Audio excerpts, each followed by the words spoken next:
As human beings, we can't help but be interested in our own self-preservation. We can't help but be self-interested. It's one of the strongest urges we have. Interested in our preservation, interested in our development, interested in our success. There's certainly nothing wrong with self-interest, but here's the clue.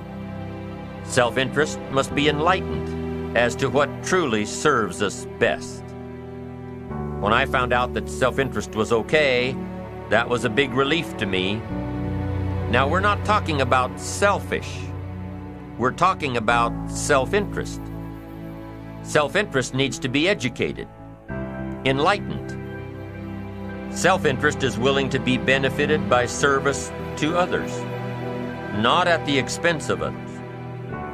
Self-interest at the expense of others starts to be greed, evil, hoping you go up as someone goes down, hoping to attain while someone else loses. I win, you lose. We call that the beginnings of evil, the dark side of our nature, wishing to benefit at the expense of others. Enlightened self-interest wishes to benefit at the service of others. Enlightened self-interest leads to wealth. Self-preservation leads to poverty. Somebody says, well, I can't be concerned about other people. I have to pay attention to myself. Well, then you'll always have to. Somebody says, I can't be concerned about other people's bills. I've got enough worries trying to pay my own. Well, then you'll have to worry about them for the rest of your life. The best way to get that monkey off your back is to turn your attention around. Once I understood some of this stuff, I'm telling you, it revolutionized my whole life.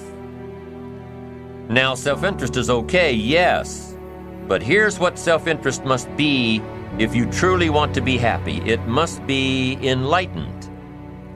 It says, don't keep your attention on yourself if you want your life to work out well. Turn your attention to others. In your own self-interest, be enlightened. Truly act in your own self-interest by making an investment in service to others. Next, if you wish to receive, now there's nothing wrong with wishing to receive. It's part of self-interest. But here's the enlightened part. If you wish to receive, you must give. Some people say, if you give, it's gone. No, no. Not if you're educated. If you're stupid, yes, it's gone. But if you're enlightened, chances are, if you give, you've invested. And what do we expect an investment to do? Return.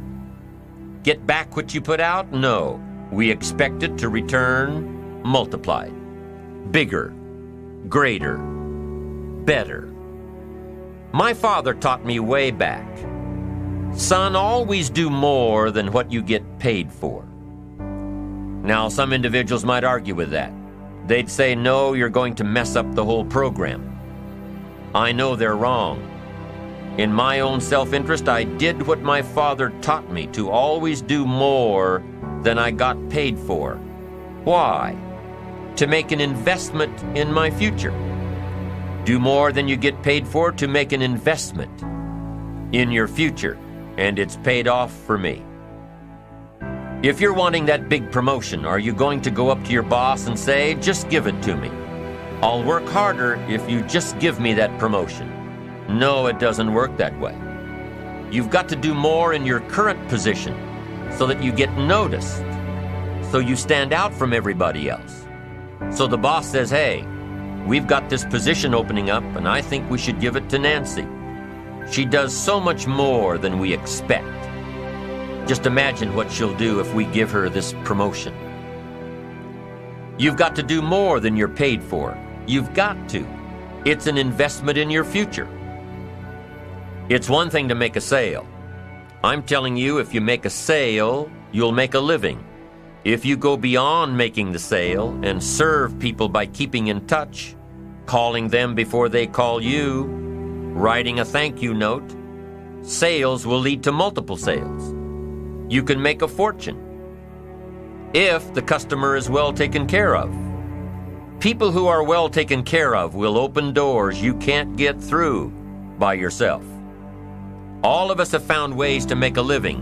What got interesting for me early on was to figure out ways to make a fortune. You'd say, well, Mr. Rohn, how would I deserve to make a fortune? It's easy. Render fortunes of service.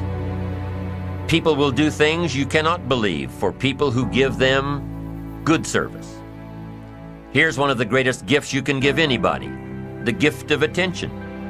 In return, they will do extraordinary things for your career, take you by the hand, and lead you to more people than you could meet by yourself. Always do more than you get paid for.